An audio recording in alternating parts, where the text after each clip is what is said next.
विचलित देवी सरस्वती को ब्रह्मदेव संतुष्ट करते हैं। उधर संज्ञा की आराधना के स्वर तीनों लोकों में गूंजने लगे। जगत पालक श्री हरिविष्णु ने देवी संज्ञा की भागवत भक्ति से प्रसन्न होकर आश्विन का रूप प्रदान करते हुए संज्ञा की छाया से उन्हीं के समान एक स्त्री को प्रकट कर सूर्य लोक भेजा। छाया का प्रेम और व्यवहार देखकर सूर्य देव प्रसन्न हो उठे। सूर्य और छाया के प्रेम का परिणाम शनि और तप्ती के रूप में प्रकट हुआ। देवराज इंद्र और देवराज्ञी शची के पुत्र जयंत, पुत्री जयंती तथा देवगुरु बृहस्पति के पुत्र कच्छ। देखो बहन जयंती, बृहस्पति आश्रम आ गया। पहले मैं पहुंचूंगा। नहीं भ्राता जयंत, पहले मैं पहुंचूंगी। ओम नमः शिवाय। ओम नमः शिवाय। ओम नमः शिवाय। ओम नमः शिवाय। ओम नमः शिवाय। ओम नमः शिवाय। ओम नमः शिवाय। ओम नमः शिवाय। ओम नमः शिवाय। ओम नमः शिवाय। ओम नमः शिवाय। ओम नमः शिवाय। ओम नमः शिवाय। ओम नमः शिवाय। ओम नमः शिवाय। ओम नमः शिवाय। देवगुरु बृहस्पति, देवगुरु, देवताओं के उद्धारक देवगुरु बृहस्पति, कहाँ हैं आप? पधारिए देवराज। देवरागी, गुरु बृहस्पति के आश्रम में आपका हार्दिक स्वागत है। जयंत, जयंती, तुम लोग यहाँ क्या कर रहे हो? देवरागी, जयंत जयंती आपको स्वर्गलोक में कहीं मिले या न मिले, मेरे पास अवश्य ही मिल जाएंगे, क्योंकि कच्छ जयंत की मित्रता के आकर्षण से बहन जयंती भी यहाँ खिंची चली आती है। हाँ माता, स्वर्ग में हमारे आयु वर्ग का अन्य कोई साथी नहीं है। हाँ माता, प्रायः सभी देवगण पिता श्री की आयु के हैं और कच्छ हमारा परम प्रिय सखा भी है। माता, हम सब मिलकर यहाँ पर भगवान शिव की आराधना कर रहे थे। हाँ माता, हमारा मित्र कच्छ अपने पिता के समान ज्ञानी, चतुर, योग्य एवं परम शिव भक्त है। हमें इसका साथ अत्यंत प्रिय लगता है। देवराज, ये तो इन दोनों का बड़प्पन है कि स्वर्ग सम्राट के पुत्र पुत्री होते हुए भी मुझ जैसे साधारण व्यक्ति के प्रति इतना स्नेह रखते हैं। अन्यथा मैं इस योग्य कहाँ? तुम साधारण व्यक्ति नहीं हो कच्छ, तुम हमारे देवगुरु बृहस्पति के सुपुत्र हो। तुम्हारा व्यक्तित्व निस्संदेह आकर्षक है। क्यों देवराज? हाँ देवी शची, तुम संभवतः सत्य कह रही हो। किंतु जयंत, जिस प्रकार कच्छ अपने पिता गुरु बृहस्पति के पदचिन्हों पर चलकर अपनी महानता प्रस्तुत कर रहा है, उसी प्रकार तुम्हें भी अपने पिता की भांति स्वर्गाधिपति बनने की योग्यता का प्रयास करना आवश्यक है। ये आप क्या कह रहे हैं देवराज? मैं सत्य कह रहा हूं देवी शची। संसार में हर व्यक्ति एक सा भाग्य लेकर जन्म नहीं लेता। जयंत स्वर्गाधिपति इंद्र का पुत्र है।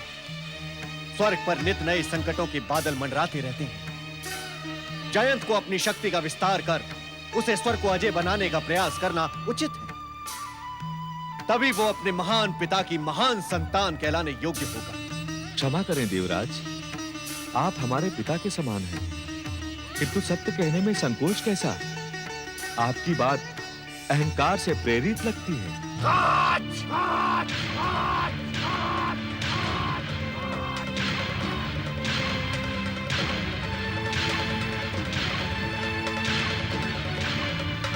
मैं सत्य कह रहा हूं देवराज।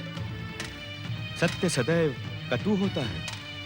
इस बात का दूसरा पक्ष ये भी है कि मित्र जयंत परम शक्तिशाली योद्धा होने के साथ साथ संकट के किसी भी बादल को परास्त करने की क्षमता रखता है।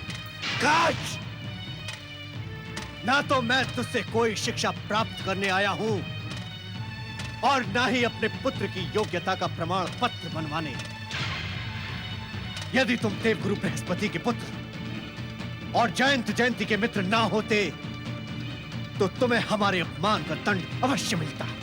देवराज, मेरी बात को अन्यथा न लें। मेरा प्रयोजन आपको कष्ट पहुंचाने का नहीं था। मैं तो मात्र सत्य कहने का प्रयास कर रहा था। असत्य को बार बार दोहराकर सत्य बनाने का प्रयास ना करो कच्छ, अन्यथा इसका परिणाम बहुत भयानक होगा।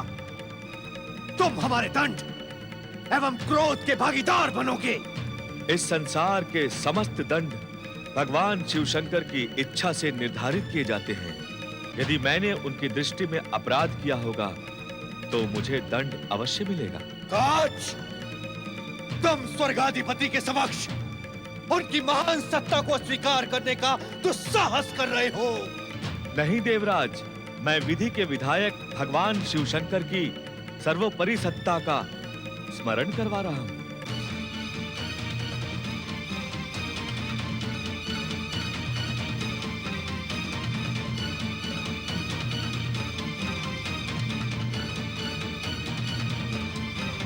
जयंत, तुम तो कहते थे कि तुम्हारा मित्र चतुर, योग्य एवं ज्ञानी है, किंतु इसे तो अपने बड़ों से बात करने का संस्कार भी नहीं मिला।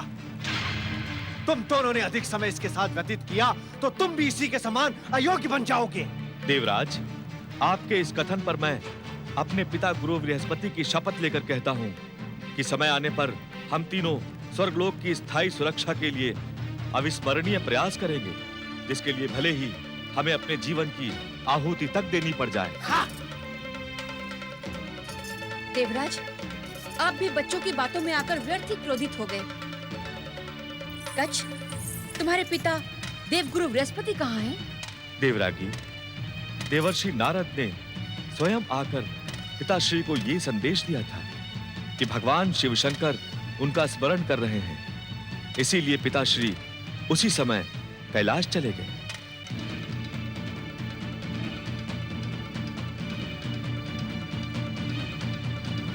भगवान शिव को भला देवगुरु बृहस्पति से परामर्श लेने की क्या आवश्यकता पड़ गई? मैं पुनः क्षमा का प्रार्थी हूं देवराज। भगवान शिव शंकर सभी को आदेश अथवा उपदेश के लिए ही बुलाते हैं, परामर्श के लिए नहीं। तुम सत्य कह रहे हो कच्छ। देवराज, आप क्रोध में भाषा पर संयम और शब्दों के प्रयोग में भूल कर जाते हैं। देवी,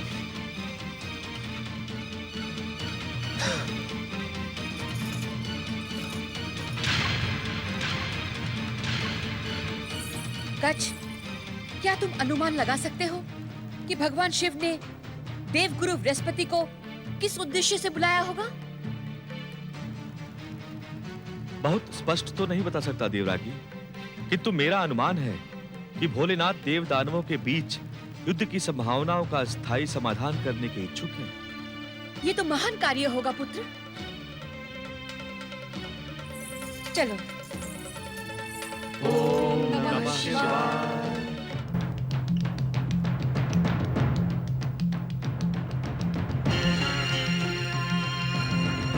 देवगुरु बृहस्पति, दैत्य गुरु शुक्राचार्य, आप दोनों आज संभवतः पहली बार एक साथ कैलाश आकर आश्चर्यचकित हो, यह हम जानते हैं। परंतु इस शुभ अवसर का लाभ उठाने के लिए आप दोनों का एक साथ कैलाश आना परम आवश्यक है।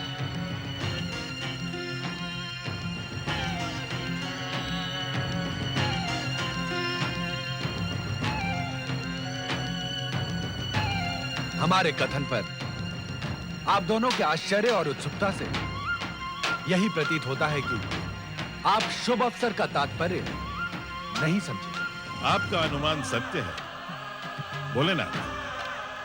मैं दैत्य गुरु की बुद्धि प्रखरता के विषय में तो नहीं कह सकता, परंतु मैं ये नहीं समझ पाया कि शुभ अवसर कब तथा कैसे आया।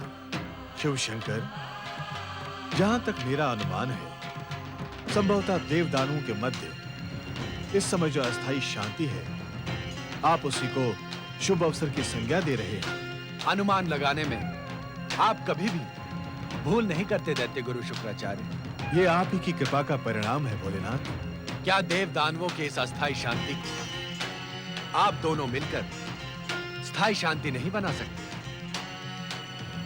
हमारी इच्छा है कि आप दोनों स्थायी शांति के लिए सफलतम प्रयास करें। शिव शंकर, हम भली भांति जानते हैं कि स्वाभाविक शत्रुता को स्थायी मित्रता में परिवर्तित करना कोई सरल कार्य नहीं है, परंतु यह कठिन कार्य आप दोनों विद्वान गुरु मिलकर ही कर सकते हैं।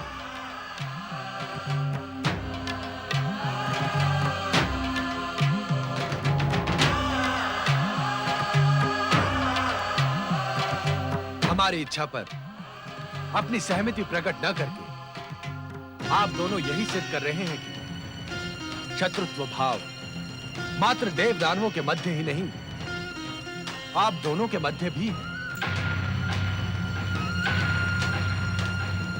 क्या इसे अशोभनीय आचरण की संज्ञा नहीं दी जाएगी? क्या विश्व बंधुत्व के किसी भी प्रयास का सहज स्वागत होना आवश्यक नहीं? कहें गुरु बृहस्पति। आपकी इच्छा पर असहमति का तो प्रश्न ही नहीं भोलेनाथ। ये समस्त सृष्टि आपकी इच्छा पर ही निर्भर है। विश्व बंधुत्व की भावना में ही लोक कल्याण का प्रेम पुष्प खिल सकता है। किंतु क्या देवगुरु बृहस्पति? भोलेनाथ, प्रश्न केवल मेरी सहमति भर का नहीं है। अपनी बात स्पष्ट करे देवगुरु। भोलेनाथ, आप देवराज इंद्र के स्वभाव से अपरिचित तो नहीं है। स्वार्थ एवं आशंकाओं से उनका मन सदा उद्विग्न रहता है। हर एक पर संदेह करना उनकी योग्यता है। दैत्यों की आसुरी और उन्मादी प्रवृत्तियां भी आपसे छिपी नहीं है भोलेनाथ। अहंकार उनका आभूषण है। वो अपनी स्वार्थ सिद्धि के लिए ही हमें अपना गुरु मानते हैं। मित्रता एवं शांति के लिए उनकी सहमति कठिन ही नहीं, असंभव प्रतीत होती है। किंतु आपके आदेश का पालन मैं पूर्ण रूप से करूंगा। मैं भी आपको विश्वास दिलाता हूं भोलेनाथ कि दैत्य गुरु के समान मैं देवताओं को प्रेम तथा मित्रता का पाठ पढ़ाने का पूर्ण प्रयास करूंगा। आप दोनों की योग्यता पर हमें पूर्ण विश्वास है।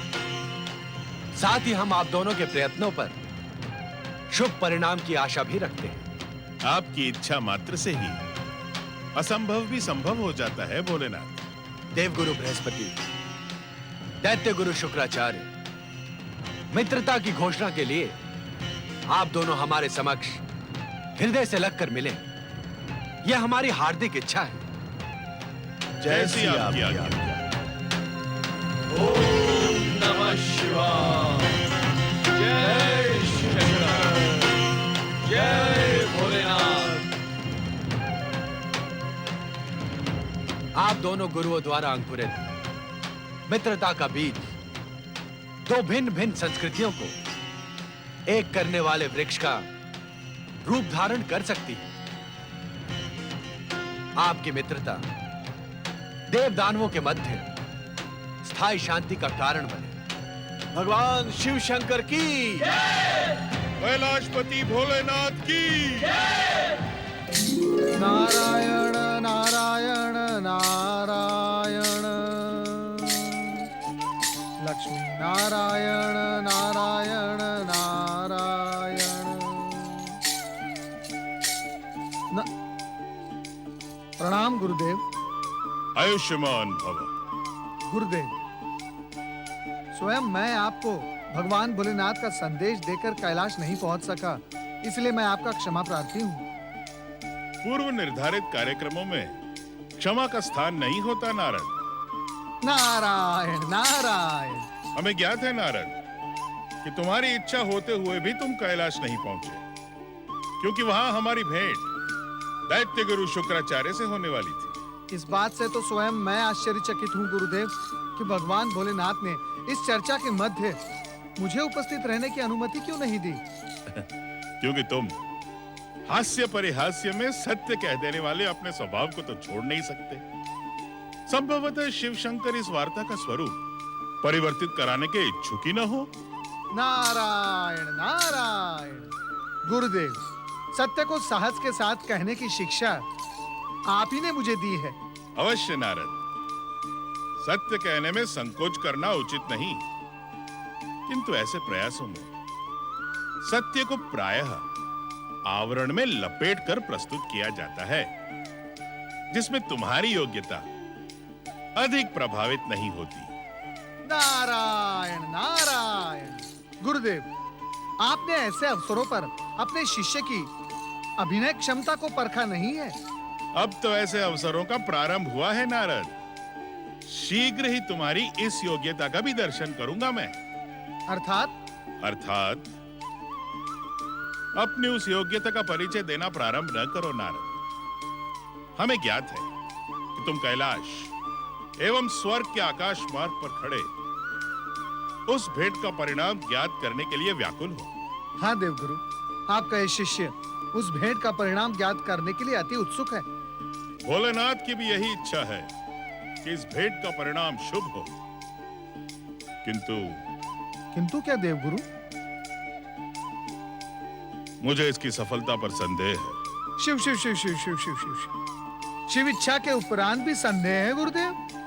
गुरुदेव, इस संसार में जो कुछ भी घटता है भगवान भोलेनाथ की इच्छा से ही घटता है। इस संधि वार्ता को शिव इच्छा ना कहकर भोलेनाथ का एक शुभ प्रयास कहो। तुम्हें तो भली भांति ज्ञात है नारद कि प्रयास सदा सफल नहीं होते। ये ज्ञात होते हुए भी हम इसे सफल बनाने का पूर्ण प्रयास करेंगे। नारायण नारायण। किंतु शुक्राचार्य? इस समय तो मुझे भी उन पर पूर्ण विश्वास है कि वो भी इस संधि को सफल बनाने का ही प्रयास करेंगे। क्या ये संभव है गुरुदेव कि दैत्यों के पुनरुत्थान के साथ स्वयं के अस्तित्व को जोड़ने वाले दैत्य गुरु शुक्राचार्य दैत्यों को देवताओं के साथ संधि करने के लिए कहें? नारायण नारायण। वो तो सदैव देवताओं की पराजय का ही स्वप्न देखते हैं। आज तक तो ऐसा ही था नारद, किंतु आज प्रथम बार मैंने दैत्य गुरु शुक्राचार्य के नेत्रों में उग्रता के स्थान पर शांति की कामना देखी है। एक शिव भक्त होने के नाते वो सदा शिव शंकर के दिखाए मार्ग पर चलना ही उचित समझेंगे। भगवान भोलेनाथ का दिखाया मार्ग ही अन्याय, हिंसा और प्रतिशोध के वर्तमान वातावरण में धर्म संस्थापना एवं विश्व मैत्री का प्रयास सफल कर सकता है। इसमें कोई संदेह नहीं है नारद। गुरुदेव, मैं तो हृदय से प्रार्थना करता हूँ कि आप दोनों के इस प्रयत्न से भगवान भोलेनाथ का शांति प्रयास सफल हो। तुम्हारे ही जैसे सबके हृदय हो जाए नारद, तो ये संसार कितना सुखी और सुंदर हो जाएगा। विश्वास रखे गुरुदेव, भगवान भोलेनाथ की इच्छा से वो दिन आएगा, अवश्य आएगा। तुम्हारी बात शीघ्र ही सत्य हो नारद।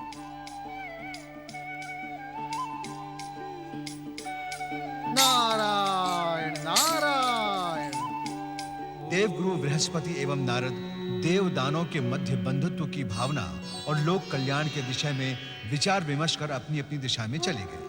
किंतु देव और दानव जो दो विपरीत दिशाओं के प्रतीक हैं, क्या उनमें मित्रता हो सकेगी? नहीं। ये तो प्रकृति का नियम है कि देव और दानवों का संघर्ष और शत्रुता इतनी सरलता से समाप्त नहीं होती। इस नियति चक्र के अधीन दैत्य राज नमुची का वंशज महाबली महासुर अपने राज दरबार में प्रवेश करता है। दैत्य कुल शिरोमणि नमुची के वंशज महाबली दैत्यराज महासुर की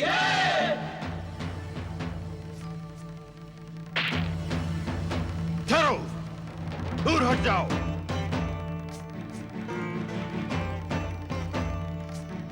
पितृपासुर, आज्ञा दैत्यराज। जानते हो हमारी पकड़ से छूटकर असुर शक्ति का प्रतीक ये खड़ा क्यों गिरा? इतना तो नहीं जानता दैत्यराज, किंतु ये शुभ संकेत नहीं है। मूर्ख! शुभ अशुभ तो वीरों की भुजाओं में होता है। हम महाबली हैं। प्रत्येक अशुभ को शुभ में बदलना अच्छी तरह जानते हैं। क्षमा करें असुरराज। क्षमा की कोई आवश्यकता नहीं। खड़क के गिरने का कारण बताओ।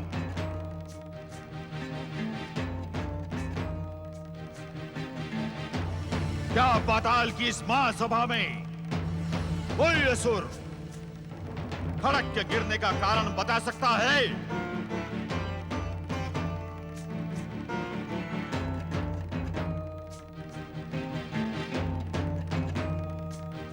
महाबली महासुर के हाथों से खड़क का गिरना एक संकेत है। संकेत? हाँ, संकेत। कैसा संकेत दैत्यराज? संकेत इस बात का है कि हम दैत्यों की तलवारों ने बहुत दिनों से शत्रु देवताओं का रक्त नहीं पिया है, इसीलिए ये व्यग्र हो रही हैं। हम सब भी व्यग्र हैं दैत्यराज। तुम्हारी व्यग्रता का कारण है ये विद्रुपासुर। क्षमा असुरराज, क्षमा। पृथ्वी और पाताल के दैत्य वीरों को एकत्र कर असुर महासेना के निर्माण के हमारे आदेश का पालन अभी तक क्यों नहीं हुआ? क्या हमारी व्यग्र तलवार की प्यास अपने रक्त से बुझाने की इच्छुक हो? असुरराज, दैत्यों की एक महान सेना तो पृथ्वी लोक में कब से आपके आदेश एवं पृथ्वी आगमन की प्रतीक्षा कर रही है। ये शुभ समाचार हमें पहले क्यों नहीं दिया गया? क्योंकि पहले मैं आपको दैत्य गुरु शुक्राचार्य का संदेश सुनाने का इच्छुक था। परम पूज्य दैत्य गुरु शुक्राचार्य का संदेश अवश्य ही हम असुरों के हित में होगा। इसलिए विद्रुपासुर, शीघ्र अतिशीघ्र दैत्य गुरु शुक्राचार्य का महत्वपूर्ण संदेश कहो। कहो विद्रुपासुर, कहो। दैत्य गुरु शुक्राचार्य ने किसी आवश्यक योजना पर विचार विमर्श करने के लिए आपको अपने आश्रम में आमंत्रित किया है महाबली। आवश्यक योजना? क्या हो सकती है वो आवश्यक योजना?